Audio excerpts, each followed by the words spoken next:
불빛들도 조그마한 작고 희미한 불빛이 있는가 하면 강력한 서치라이트 같은 큰 힘찬 불빛이 있습니다. 작고 희미한 불빛들은 사실 어둠이 내리면 그 어둠과 함께 빛을 잃어버리게 됩니다. 태양이 떠오르지도 전에 구름만 있어도 웬만한 약한 불빛들은 그 존재감을 잃어버립니다. 그런데 밝고 환한 불빛들은 어두우면 어두울수록 그 빛을 선명하게 비춥니다.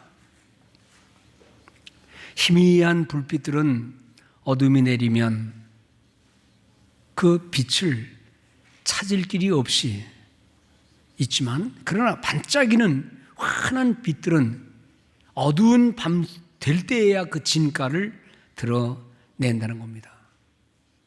신앙의 세계도 그렇습니다. 어두운 일을 당할 때 희미한 신앙은 그 사람이 믿는 사람인지 안 믿는 사람인지 교회당에는 나와 드나들지만 그 믿음이 있는지 없는지를 잘 모를 때는 조금만 어두워도 그 신앙의 빛은 자취를 감춥니다. 그러나 확고한 신앙의 자세를 가진 성도들은 그 주변이 어둡고 힘겨울 때에 그 신앙의 진한 향기를 드러내게 된다는 겁니다. 어려움을 겪은 다음에야 우정은 진짜 우정을 드러낼 수 있지만, 서로 이기적인 생각을 하는 우정은 그거는 우정의 효과를 드러내지를 못하지요. 우리가 성경의 인물들을 보면 아무리 우리가 신앙의 위대한 인물이다라고 말하는 히브리서 11장에 나오는 신앙의 위인들도 다 사람들입니다. 우리와 똑같은 환경, 어쩌면 더 어려운 시대를 살았던 그런 사람들이었습니다. 지금은 먹고 사는 문제가 우리에게는 문제가 되지만 그들은 생존의 문제가 되었습니다. 그들이 살아갈 때 어두울 때가 왜 없었을까요? 아브라함? 모세? 야곱? 요셉? 다윗? 심지어 우리 주님 예수님도 우리가 상상하는 이런 어려운 세계를 뛰어넘는 엄청난 시련의 때를 다 당했던 걸 우리는 잘 압니다. 그러나 그들은 어두운 시대, 시련의 때가 왔을 때 오늘 우리 성가들이 부른 대로 믿음, 그 믿음이란 뭡니까? 하나님을 가까이 하는 거예요. 하나님의 눈물로 호소하는 거예요. 오늘 이 시련의 때에 이 땅에 있는 얼마나 많은 사람들이 하나님을 향해 가까이 가고 있는가? 얼마나 그들이 자신들의 무력감과 한계를 느끼고 신에게로, 하나님께로 돌아가는가? 믿는 사람들은 얼마나 하나님을 향해 가까이 가고 있는가? 그런 것들을 한번 생각해 보면 마음이 좀 아플 때가 있습니다. 백신이 구세주인 것처럼 이 어려운 시대를 그래도 끝까지 경제 문제로 이겨내려고 하는 정치가들의 모습 보면서 우리가 그들에게 훈수를 둘 수는 없어도 하나님, 시대가 이렇습니다. 2주 전에 우리가 감사절기를 보낼 때 제가 감사절기에 아주 흔해 빠지게 듣는 말씀, 여호와께 감사하라. 그는 선하심과 인자하심이 넘치는 분이다라는 말을 많이 했습니다.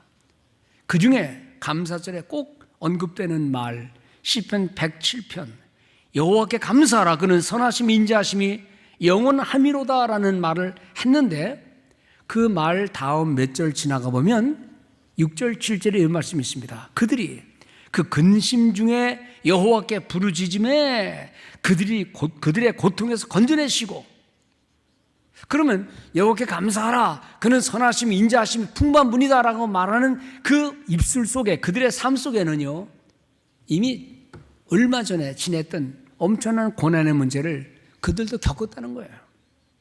좀 더 나아가면 그런 말입니다. 또 그 고통 중에서 그들을 건지시고 그들을 바른 길로 인도하사.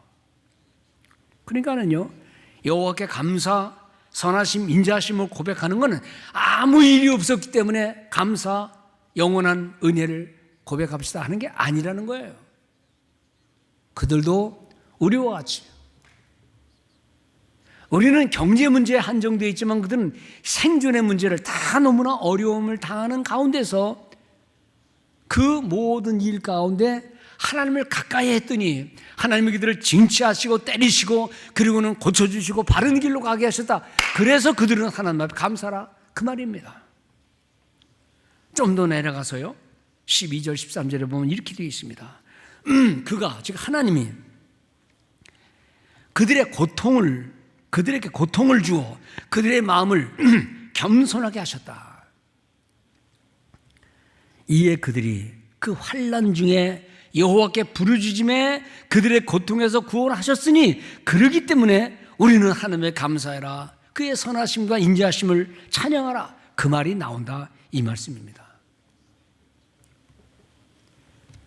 자식이 원한다고 다 해주고 눈물 짜지 않게도 만들고 손 하나 매대지 않고 자식을 잘 기르면 그 자녀가 그 모든 일이 만사 형통하니 아버지 엄마에게 효도하느냐? 저는 그런 얘기를 들어본 적이 없어요.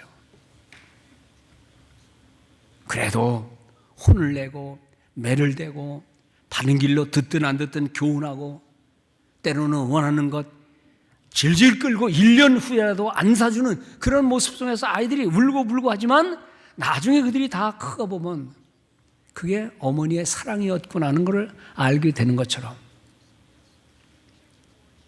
비록 코로나가 의세를 바라고 힘겹게 우리를 이끌어가고 있지만 아직 1년도 안 되었습니다. 3년도 아니었습니다. 10년도 아니었습니다. 수십 년 동안 우리가 겪는 고난도 아니었습니다. 전에 우리 신앙의 사람들이 겪었던 전쟁의 위기, 죽음의 위기, 아사의 위기, 자유의 박탈, 이런 것 아니로.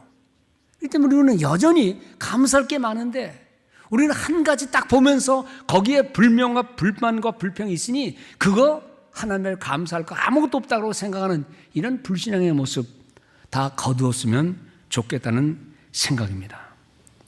여러분, 신앙의 성숙은 그냥 되어지는 것 아닙니다. 진정한 감사는 단순한 지금 내 눈앞에 모든 일이 잘 되니 감사, 그거 아닙니다. 입술의 고백만도 아닙니다. 영어의 표현에 그런 게 있죠. No cross, no crown. 십자가의 고난 없이는 영광의 면류관 없다는 말입니다. 그래서 시편 기자들의 고백을 보면 다윗의 그 긴 신앙의 고백, 많은 성도들의 진정한 고백 속에 보면 시편 119편 67절 예를 들어보면 이런 말이 있습니다.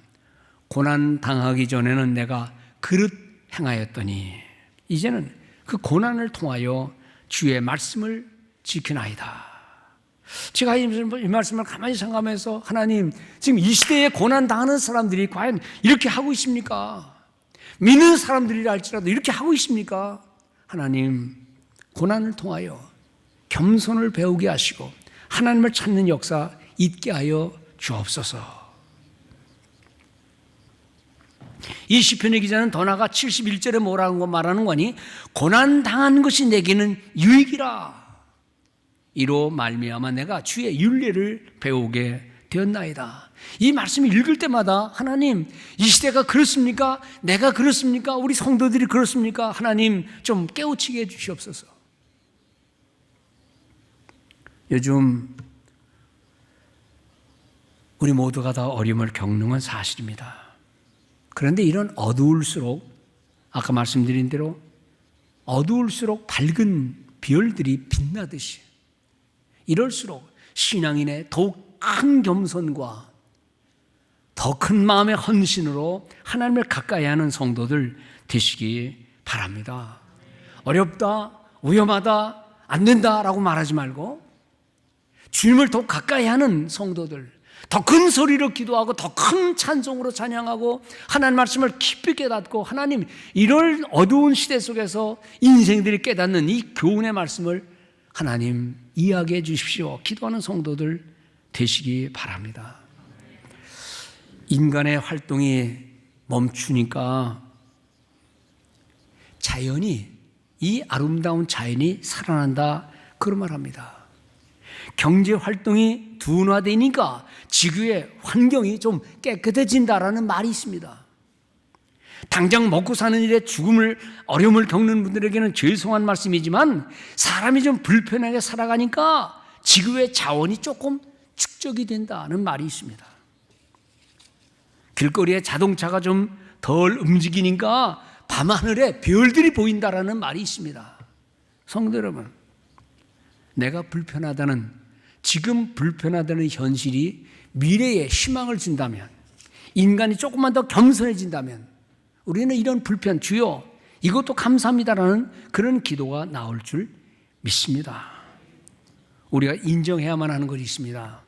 우리가 할 수 있는 것과 할 수 없는 것들이 많다는 겁니다. 인간은 다 이기적이라 자신의 편리함만을 위하여 살 뿐 다른 사람이, 다음 세대가 그 신경 안 씁니다. 당장 내가 편하기를 바라고 성공하기를 바라고 잘 먹고 살기를 원하고, 그런데 좀 남겨주면 어떻습니까? 내가 조금 불편해서 다음 세대의 희망이 된다면, 우리의 불편함이 우리를 겸손하게만 만든다면 이것보다 더 큰 배움이 어디 있느냐는 것입니다. 결국은 하나님의 사랑이 우리에게 임해야 된다는 겁니다. 깨닫는 마음들이 우리 마음속에 있어야 된다는 겁니다.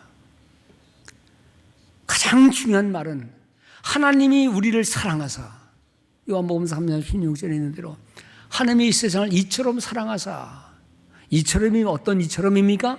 자기 아들을 희생하기까지 이 세상에 오셔서 죄의 문제를 다 해결해 주시기까지는 인간에게는 참 평화가 없다, 참 천국이 없다.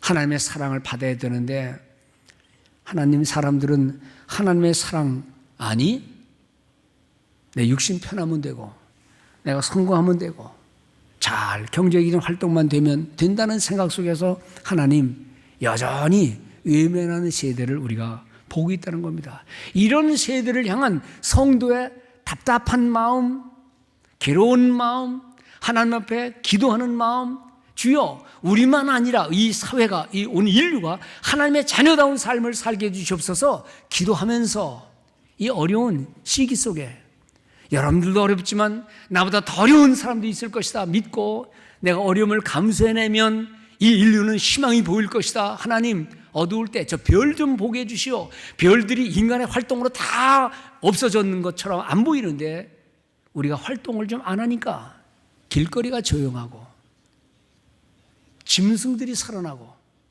자연이 회복된다는 이런 넓은 마음을 갖고 어차피 살아도 7, 80 아무리 살아도 8, 90을 넘길까 말까 하는 세상 속에서 다음 세대를 향하여 마음의 여유를 두는 우리 성도들 되시기 바랍니다.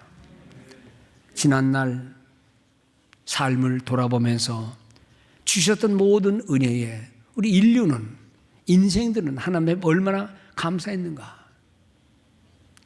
부모가 사랑해서 자식을 잉태하고 낫게 하고 자라게 하는데 우리가 먹고 마시며 살았던 모든 것들이 하나님의 사랑 아니면 안 되는 것인데 인류는 과연 그런 마음을 갖고 하나님 앞에 감사의 삶을 살았는가. 그래서 이 감사가 지난 2주 전 감사절기에 우리 마음이 감동받아서 그래 하나님의 사랑이다, 하나님의 은혜다. 그러므로 우리의 말에서라도 언어에서라도 우리는 하나님의 은혜를 드러내자 하는 마음 가운데 요즘 성경 읽으면은요 다 은혜가 돼요. 옛날에는 그냥 지나갔던 말들이 왜 이렇게 은혜가 되는지. 그래서 지난 2주 전에 제가 요한 3서를 읽고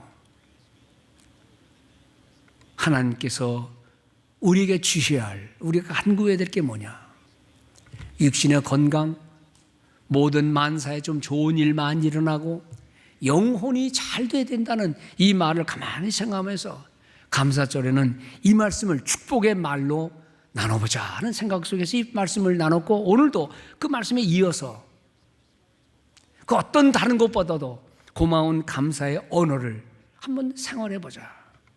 지난 2주 전에 저는 이 본문을 읽으면서 3가지 말씀드렸습니다. 첫째는 이웃을 축복하는 축복 언어의 주인공으로 살아봅시다 하는 말씀입니다.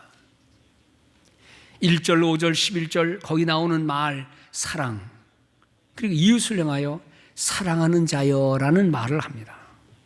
내가 당신을 사랑합니다 하는 말 속에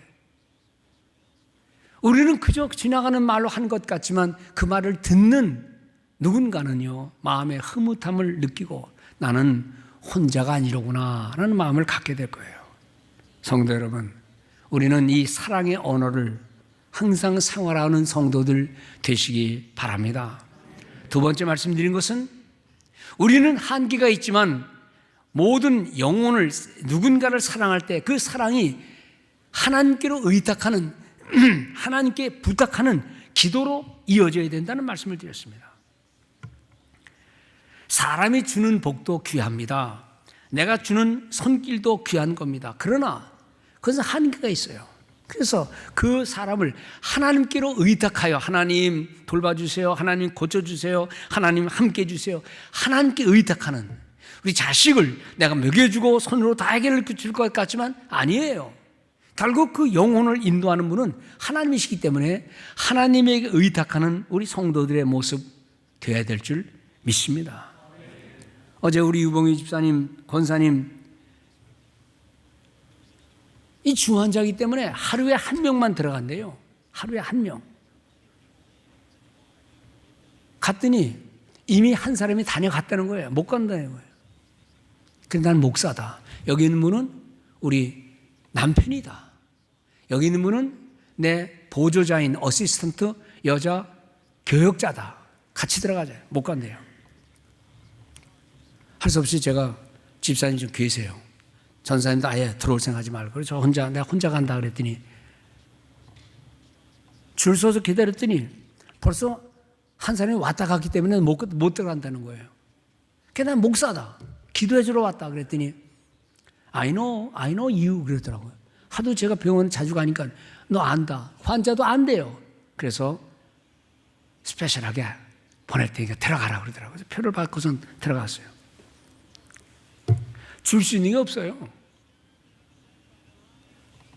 간호사한테 물어보니까 얼마나 퉁명스럽게 얘기하는지. 내가 상황은 다 알잖아요. 이미 의사들하고 가족들하고 간호사하고 전에만 다 얘기 들었으니까 뭐 할 수 있는 게 없어요. 그렇지만 내가 이제 물어봤습니다. 이 환자의 상태가 어떠냐. 마침 한국 간호사야. 그래서 내가 너무 반가워서 아이고 수고하십니다. 환자 어떻습니까? 내가 목사입니다 그랬더니 가족들에게 얘기하니까 가족들을 통해서 들으세요. 딱딱딱하게 그러더라고. 뭐 들을 것도 없어요 사실은. 왜냐면 다 아니까. 근데 그렇게 딱딱하게 구는 간호사가 좀 섭섭하더라고. 말 한마디라도 선생님 제가 이렇게 아는 대로 말씀드릴 수 있지만 법 규칙상 보호자 외에는 말씀 못 드려서 죄송합니다. 이래야 되는데 그냥 환자 얘기는 제가 못합니다. 가족들에게 물어보세요. 아니 며칠 전에 있었던 미국 여자 간호사는 상세히 얘기해 주더라고. 왜 가래가 이러냐, 여기 왜 침이 나오느냐, 왜 혀가 나왔냐, 왜 이렇게 부었냐 그랬더니 이런저런 얘기를 하고 지금 넣는 게 뭐냐 그랬더니 이거는 브레인에 들어가는 뭔데 이렇게 상세히 얘기해 주는데 말 얼마나 딱딱하는지. 우리 간호사님들 계신지 모르지만 오시는 손님들에게 법칙을 어기면서 말할 필요는 없지만 따스한 말로 해주면 얼마나 좋을까 생각을 해왔습니다. 사실 저도 할 게 없고 그 간호사 할 게 없고 의사도 할 게 없어요. 뻔하니까. 그래서 귀에다 대고 권사님 문목사요 힘내요. 말이 없죠. 의식이 없으니까. 아이고 더 얘기하고 싶은데 간호사가 옆에서 앉아서 날 쳐다보고 있는 거예요. 그러니 무슨 말을 더 하겠어요. 그저 기도하고 나왔습니다. 여러분들 인간의 사랑은요 어쩌면 그것이 문제를 악화시킬 수 있어요. 자식 사랑한다고 자기 마음대로 하나님의 곁을 떠난 하나님의 말씀과는 도리가 아닌 그 좋은 것을 해준다는 것이요, 오히려 아이를 망칠 수도 있고 환자를 악화시킬 수 있어요.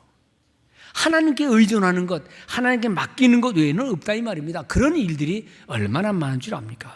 여러분들, 오늘 요한 3서에서 사도 요한이 말하듯이 하나님께로 내가 기도하노라, 내가 여러분들을 위하여 이러하기를 내가 간구하노라. 영어로는 I pray, 내가 기도합니다. 성도 여러분, 이 어려운 시기에 우리가 할 수 있는 게 있고 할 수 없는 게 있어요. 이럴 때 우리는 그걸 인정하는 것이 진정한 겸손이에요. 그리고 그 겸손, 나를 낮추고 비하는 가운데 하나님께 모든 걸 맡기면서 일을 이루는 우리 성도들 되시기 바랍니다. 마지막 세 번째 말씀드린 건 이거예요.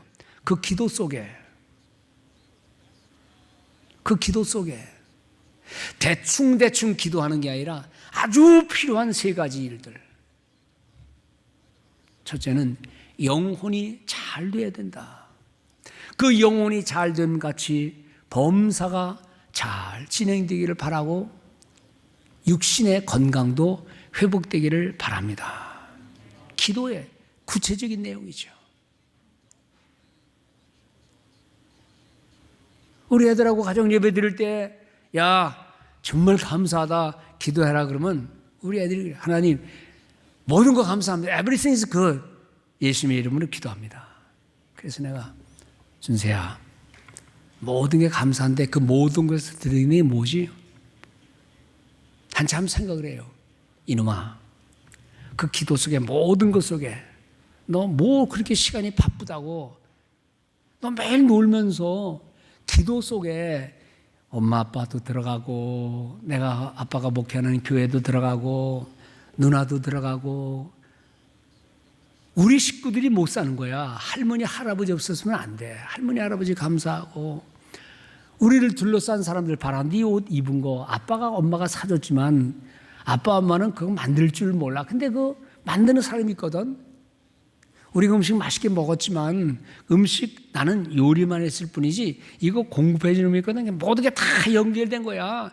그 연결된 게 자연에 햇빛 없으면 안 되고 바람 없으면 안 되고 비도 없으면 안 되고 태양 없으면 안 되고 모든 걸 만드는 하나님 없으면 안 되는 거니까 너 그건 알고 기도해라 그랬더니 아빠 알았어요. 그 다음에 기도할 땐 좀 길게 하더라고. 성도 여러분, 우리가 기도 속에 하나님 다 아시니까 알아서 하세요.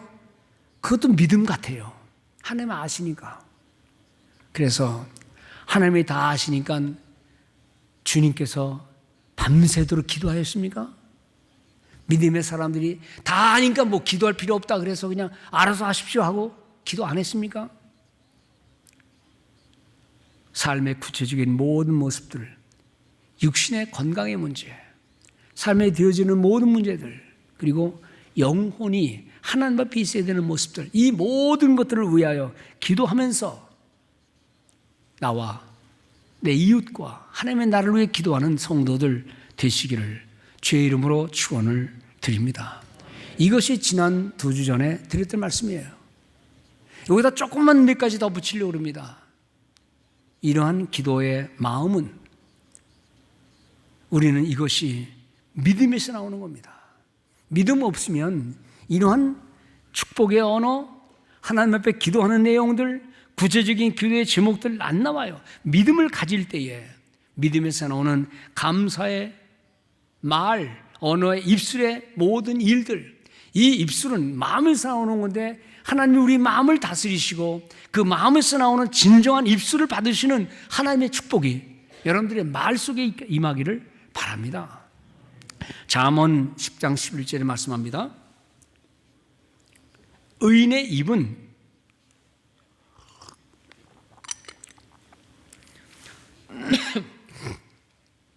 의인의 입은 생명의 샘이라. 의인의 입은 생명의 샘이라. 생명을 주는 생명 그 자체인 샘의 근원이 뭐냐? 그게 의인의 입술에 있다는 겁니다. 여러분들, 누가 의인입니까? 믿음을 가진 모든 성도들, 우리가 행하는 모든 말들이 어려움 속에서도 누군가를 축복하고 잘 되기를 바라고 기도하는 그러한 입술 속에서 여러분들의 생명이 불어일어나는 은혜가 있기를 바랍니다. 잠언 15장 23절에 때에 맞는 아름다운 말이 얼마나 아름다운 거, 얼마나 복된 거, 때에 맞는 말, 어려운 시기에 위로하는 말, 절망의 슬픔을 당한 자에게 위로해 주는 말, 기쁠 때에 맞장구를 쳐주는 말, 내가 하겠습니다, 우리 함께 합시다 하는 이 하나님의 놀라운 사역에 맞는 말들. 잠언 25장 11절에 경우에 합당한 말은 은 쟁반에 놓인 금사와 같다. 여러분 얼마나 멋있어요. 표현이. 이런 표현을 우리 한번 삶에서 드러내면서 은 쟁반에 놓인 금쪽 같은 사과. 여러분들 사람의 삶이 언어로 통해서 얼마나 아름다운 사회와 이웃을 만들어가는가. 격려하고 사랑하고 위로하는 말을 통해서 감사하는 삶을 불러일으킴을 통해서 행복한 우리 교회와 사회를 만들어가는 성도들 되시기 바랍니다. 어떤 분이 저한테 이제 뭐 하나 보냈어요. 그거 읽으면서 제가 회개도 하고 감사도 하고, 야, 그런 거로구나. 이렇게 평범한 내 인생이 이렇게 백만장자로구나 하는 생각을 하면서 읽었습니다. 특별한 재능 없는데, 특별한 뭐 힘이 있거나 그런 것도 아닌데 그냥 평범한 우리 몸뚱아리가 얼마나 하나님 앞에 복인가 하는 생각을 하게 됐어요. 그분의 글 가운데 이런 게 있습니다. 우리가 만일 눈이 없어서 뇌사자로부터 막 죽는 사람한테 각막 하나를 구입하려면 그 병원 비용이 1억이 든대요. 옛날에 우리 누님이, 제가 중학교 때부터 눈이 많이 나빠서 책을 읽기를 너무 좋아하는데 읽다가 피곤해서 책을 덮고 그러니까 우리 님이 한 그런 말이더라고요. 야, 석호야, 나는 너처럼 공부할 사람이 아닌데 내 눈을 띄어서 넌 줄까? 예?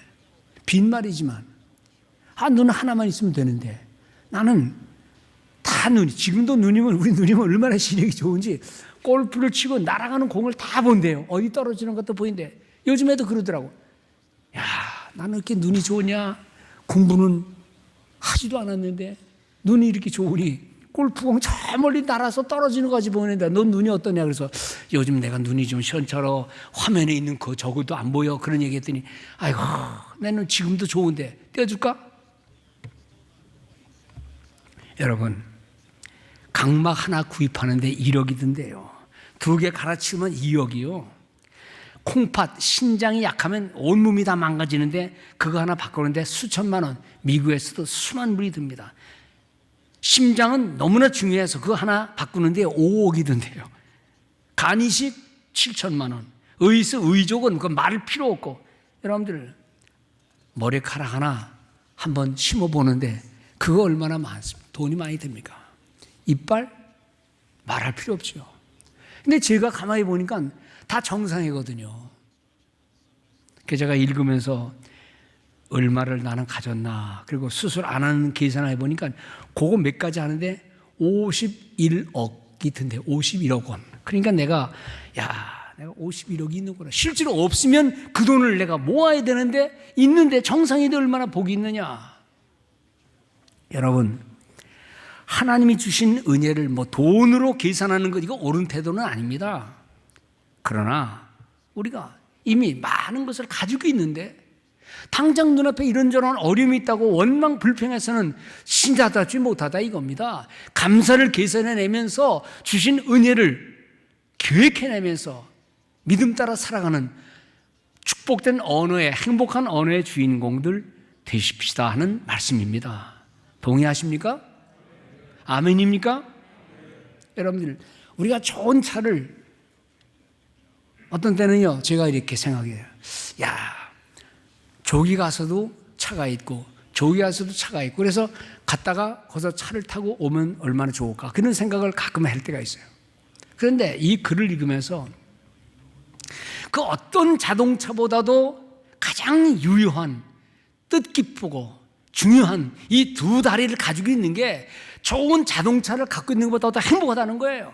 이 두 다리를 걸으면서 우리는 모든 건강을 회복합니다. 이 감사절이 오늘도 이어진다고 생각하고 12월 한 달 동안 우리 한 1년을 뒤돌아보고 일생을 뒤돌아보고 또 새로운 한 해를 계획할 때에 여러분들 감사로 모든 걸 만사를 종결짓고 감사로 새로운 한 해를 시작하는 성도들 되시기 바랍니다. 믿음을 따라 살아가는 성도들, 감사하는 믿음, 행복과 기적을 만들어내고 이런 믿음을 가지고 있을 때 오늘 사도 요한의 말씀 너무나 귀한 말씀으로 보면서 부주의하게 내뱉는 한마디 말이 싸움을 일으키고 잔인한 말은 인생을 파멸시키고 반대로 행복한 언어는 누군가의 스트레스를 없애주고 기쁨과 희망을 선물해 준다면 여러분들이 가지고 있는 입술과 마음을 가지고 열어놓고 믿음을 거기다 더하면 우리는 이 언어를 가지고 사람을 치유하는 놀라운 은혜가 있을 줄 믿습니다. 저는 억지로 감사를 만들어내는 건 아니고요. 가만히 생각하면 감사지요. 제가 처음 예수 믿고 기도했던 내용이 있어요. 하나님 뜻대로 살게 해주세요. 근데 지금까지 그게 16살 때, 15살 때 기도입니다. 55년이 지난 지금 가만히 생각하면 하나님, 기도한 대로 나는 살아왔구나. 여전히 부족하지만 기도한 대로 살아왔구나. 그때 기도할 때 제가 중3, 고1 빈 바닥의 인생이었습니다. 아무것도 없었죠. 여러분들 미국 올 때도 다 빈몸으로 몇 가지 가방 하나 들고 왔겠지만 다 빈몸이에요. 그런데 지금 우리가 누리는 모든 것, 사랑하는 모든 삶의 환경이 우리가 노력하는 것 같지만 하나님의 은혜의 도움 없이는 아무것도 아니었다는 사실을 우리는 깨닫습니다. 맨하탄에 가면 그라운드 제로가 있어요. 그라운드 제로. 싹 파괴된 겁니다. 거기서 다시 세웠습니다. 인생도 제로 그라운드에서 생각해 보세요. 내가 처음 어떻게 시작했나? 빈 몸뚱이로, 빈 손으로. 저도 미국 처음 올 때 200불인가 250불을 지니고 왔어요. 뭐 500불까지 가져갈 수 있는데 그 당시 500불을 어디서 가져갑니까? 그런데 입고 먹고 일하면서 마음대로 할 수 있는, 그리고 주님의 일을 할 수 있는 이런 일을 보면서 맨 밑바닥에서 나를 생각하면 감사 안 할 게 없다는 믿음을 갖고 하나님 오늘 이거 말씀드리려 성도들과 나누려고 그러는데 좀 밑바닥 인생임을 깨닫고 지금까지 지내온 것 하나님의 은혜라는 사실을 고백하는 성도들 되게 해주옵소서 기도했습니다. 여러분들 우리 어제 저녁에 우리 이형종 집사님의 부친 급작스럽게 그래도 88년간의 세월을 사셨어요. 그런데 제가 어제 이제 임종 예배를 드리고 이제 내일 모레 화요일 날 이제 직접 하관 예배를 드릴 텐데 제가 이렇게 시신을 보면서 우리 여기 두 내외가 있지만 제가 아무리 돌아가신 분 화장을 잘한다 한들 그 얼굴이 그 얼굴이에요. 그런데 너무 건강해 보이는 거야. 우리 솔직히 이계주 권사님은 얼마나 할머니야. 그죠? 머리 허옇고 얼굴도 노인 냄새가 무럭무럭 나는데 아니 돌아가신 분이 너무 건강하게 자식들 고생시키지도 않고 한 달 만에 그냥 어려움당하다 돌아가셨다. 그래서 제가 예배 마친 후에 권사님이 와보세요. 앉아 계셔요. 휠체어예요. 그래서 내가 권사님 와. 권사님은 아들 들고 살았어요. 그래서 그게 말이 되는 얘기야? 세상에 어머니 모시고 사는 아들 같은 모습이요. 그런데 그래도 인생은요 한계 있기 때문에 세상을 떠나는 거야. 인생이 80이요, 강건 70이요, 강건하면 80이라도 요즘엔 뭐 90, 100일 할지라도 삶의 모든 고난과 수고와 눈물이 있었는데 그래도 그렇게 건강하게 살다 가는 것도 하나님의 크신 은혜다. 그래서 저는 아직 나이가 많지는 않지만 가끔 제가 제 간증 겸 나이 드신 분들에게 이런 말 하면 좀 신뢰가 될 것 같지만 제가 그런 얘기예요. 권사님, 나도 요즘에 잘 때 생명 반납하고 살아. 그러니까 내일 아침에 일어난다는 보장은 아무도 없어. 그러니까 감사 기도하고 주무세요. 그래서요. 지금까지 잘 지내게 한 것, 고난 속에서 예수 믿고 지금까지 온 것 감사합니다. 그 기도하고 주무세요. 사실 내일 아침에 일어난다는 보장을 아무도 받지 못합니다. 그래서 밤 주무시길 때에 하나님, 오늘도 하루 잘 지냈습니다. 이제 언제 갈지 모르지만 하나님, 내가 오늘 내 생명을 주님 앞에 반납하니까 내일 아침에 생명을 좀 도로 주세요. 그럼 내일도 힘차게 열심히 살겠습니다. 잠을 잘 때 내일 아침에 일어나는지 아무도 모르잖아요. 생명을 언제 다 할지. 그러나 한날 한날의 감사, 그리고 일어서서는 주여 오늘 생명을 돌려받았습니다. 이 생명은 내 거 아니고 주님의 겁니다. 그냥 하나님의 뜻대로 살게 해주세요. 그런 기도를 드리면서 살아가는 우리 성도들 되시기 바랍니다. 그런데 유감스럽게도 우리 인생의 본성은, 인간의 본질은 감사하고는 거리가 멀어요. 조금만 어려움이 있어도 감사를 그냥 상쇄해버립니다. 기쁨을 빼앗아갑니다. 신경질 나깁니다. 무거운 짐만 생각합니다. 그런 의미에서 행복한 신앙이 되려면, 행복한 삶이 되려면 우리는 하나님과의 관계에서 믿음을 먼저 선택하라 이 말입니다. 원망, 불평, 좌절이 씨앗을 막 뱉고 있는데, 그러나 감사하는 마음의 밭에서는 그 씨앗들이 뿌리를 내리지 못한다는 사실을 꼭 확인하시길 바랍니다. 갖지 못한 것에 흔들리는 것 대신에 우리가 하나님 이미 갖고 있는 거 얼마나 많습니까? 주신 은혜에 감사하면서 잘못된 것에 불평하지 말고 잘된 일에 눈을 돌리면서 믿음을 긍정하면서 살아가는 성도들 되시기 바랍니다. 누가 이런 말 했습니다. 입술로 감사를 반복하는 믿음은, 입술로 감사를 반복하는 믿음은 그를 지켜주는 군대와 같다. 아멘 하십니까? 감사의 말을 가르쳐 누가 말하는데 그거를 생명의 언어라 그럽니다. 그 생명의 언어. 그 생명의 언어로 성도의 삶을 행복하게 만들자. 그것이 우리 성도를, 이 어려움을 당하는 시대 속에서 우리 성도들이 감사를 회복해야 할 이유가 된다는 겁니다. 생명 언어. 말할 수 있는 자유. 좋은 글을 보낼 수 있는 자유. 축복을 줄 수 있는 자유가 있음에도 불구하고 우리는 이 놀라운 하나님의 자녀의 권세를 자녀들에게, 이웃들에게, 누군가에게 선물해야만 할 것입니다.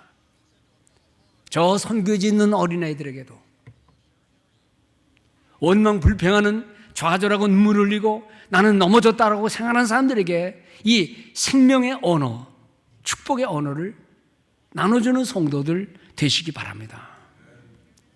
요즘 성경 읽을 때 옛날에는 그냥 막 읽었던 성경들이요, 요즘 이 성경 읽으면서 야, 내가 왜 이런 말을 많이 안 했을까, 그런 생각을 종종 해요.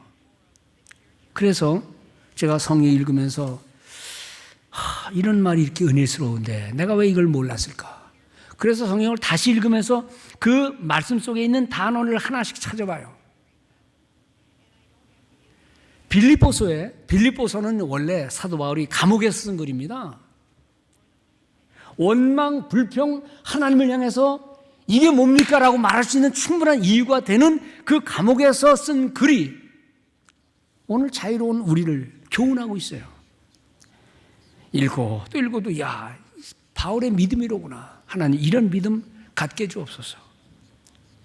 화면에 나올 텐데요, 빌립보서 1장 1절에서 3절, 1장에서 3절에서 6절까지, 이건 여러분들 다 아는 내용입니다. 뭐 특별한 말 아닙니다. 그러나 이 말을 가만히 생각해 보세요. 감옥에 있는 사람이, 원망 불평해야 될 사람이 이게 성도를 향한 축복과 행복의 언어를 말하는데 한번 읽어볼까요? 자, 빌립보서 1장 3절에서 5절까지만, 6절까지만 읽겠습니다. 시작. 내가 너희를 생각할 때마다 나의 하나님께 감사하며 간구할 때마다 너희 무리를 위하여 기쁨으로 항상 간구함은 너희가 첫날부터 이제까지 복음을 위한 일에 참여하고 있기 때문이다. 너희 안에 착한 일을 시작하신 이가 그리스도 예수의 날까지 이루실 줄을 우리가 확신하노라. 내가 너희 무리를 위하여 이와 같이 생각하는 것이 마땅하니 이는 너희가 내 마음에 있음이며 나의 매임과 복음을 변명함과 확정함에 너희가 다 나와 함께 은혜에 참여한 자가 됨이라. 계속 읽어도 다 이런 말이에요. 어떻게 이런 말을 할 수 있을까? 요즘 들어서 이런 말씀이 굉장히 은혜가 되는 거예요. 성도 여러분, 일상 속에서 감사하고 병원에 누워있는 사람이든 멀쩡히 걸어가는 사람이든 그런 사람을 생각할 때마다 하나님 그들의 모든 헌신과 그들의 모든 희생을 기억하여 주시고 축복해 주옵소서. 예? 복음 전하는 사도의 매임과 복음을 변명하는 일에 함께 마음을 모았던 그 무리들을 향하여 감사 기도를 드리는 이 바울의 마음을 제게도 주옵소서. 우리 성도 여러분, 특별한 일이 감사가 아닙니다.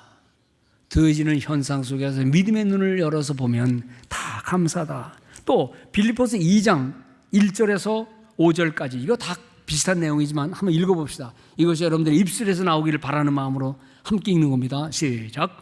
그러므로 그리스도 안에 무슨 권면이나 사랑의 무슨 위로나 성령의 무슨 교제나 긍휼이나 자비가 있거든 마음을 같이하여 같은 사랑을 가지고 뜻을 합하여 한 마음을 품어 아무 일에든지 다툼이나 허용으로 하지 말고 오직 겸손한 마음으로 각각 자기보다 남을 낮게 여기고 각각 자기 일을 돌아볼 뿐더러 또한 각각 다른 사람들의 일을 돌아보아 나의 기쁨을 충만하게 하라.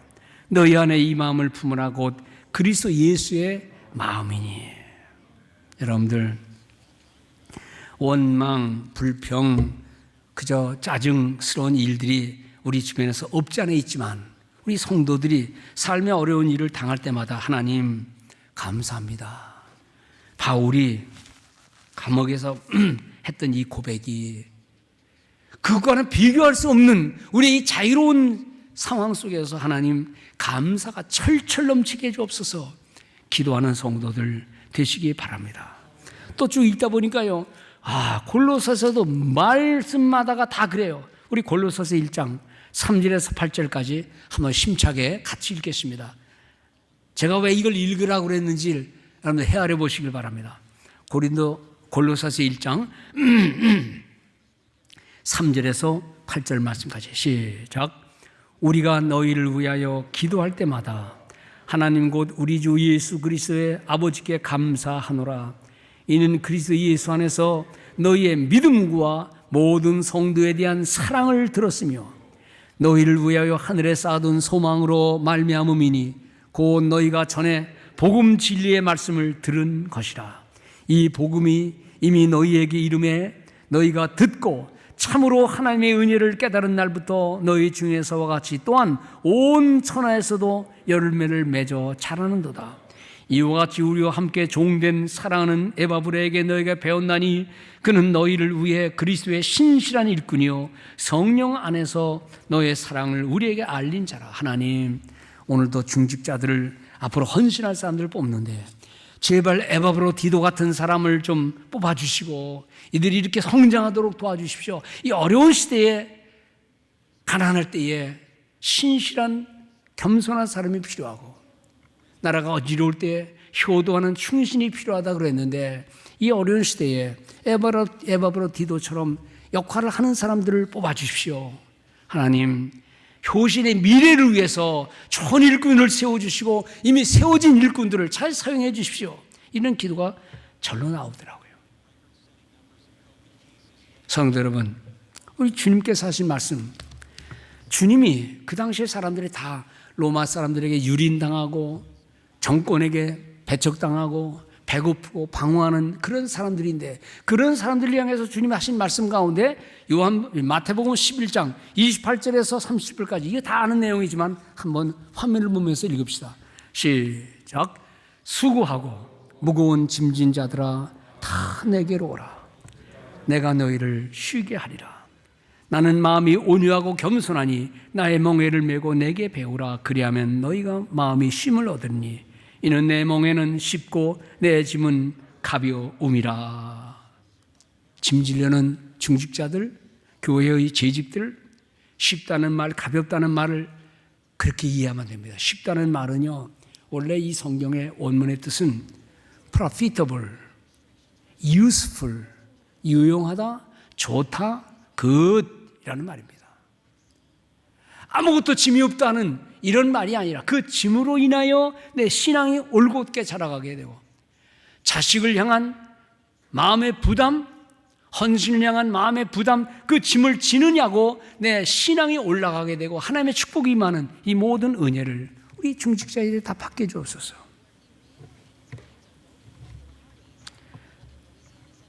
환자들이 요즘 많은데 환자들을 고치는 병원이 있답니다. 그 병원에서 주는 약은 딴 게 아니라 생명 언어랍니다. 마음을 고치는 곳이 됩니다. 성도의 마음에 감사의 언어로 인생을 치료하는 곳이 됩니다. 곳이 어딘지 압니까? 교회입니다. 감사하는 마음, 감격하는 마음, 뜨거운 신앙의 은혜를 체험할 때에 내 속에 들어있는 모든 불안과 스트레스와 염려를 다 내어버리고 삶을 새롭게 하는 데까지 나가는 이 약을 주는 곳이 뭐냐? 교회라는 말이에요. 이 약을 먹으면 암도 미리 예방할 수 있고 스트레스도 다 내어버릴 수 있고 여러분들의 육신의 건강까지도 책임져 주는 이러한 곳. 그런데 교회가 그 역할을 하고 있느냐? 교회 구성원들인 성도들이 믿음을 가지고 있느냐? 이게 문제죠. 성경은 우리에게 그 모든 약들을 다 성경에 주고 있어요. 옛날 사람들에게는 구약을 줬고 우리에게는 신약을 주셨고 성경의 말씀을 통해서 모든 어려움을 이길 수 있는 치료를 주셨는데, 아무리 오늘의 상황이 어렵고 힘든 건 사실이지만 그걸 극복하는 길은 뭐냐? 백신이 나와도 인간의 욕망을 절제하지 못합니다. 인간의 마음속에 평안을 주지 못합니다. 다시 경제가 돌아와도 하나님을 향한 겸손은 힘든 겁니다. 이런 어려운 일을 통해서 하나님 이 약을 잘 공급받게 해주시고 생명 언어, 생명의 감사의 마음을 가지고 이 어려운 시대를 이기는 우리 모두가 되게 하여 주옵소서. 기도하면서 믿음 따라 살아가는 우리 모든 성도 되시기를 주님의 이름으로 축원을 드립니다.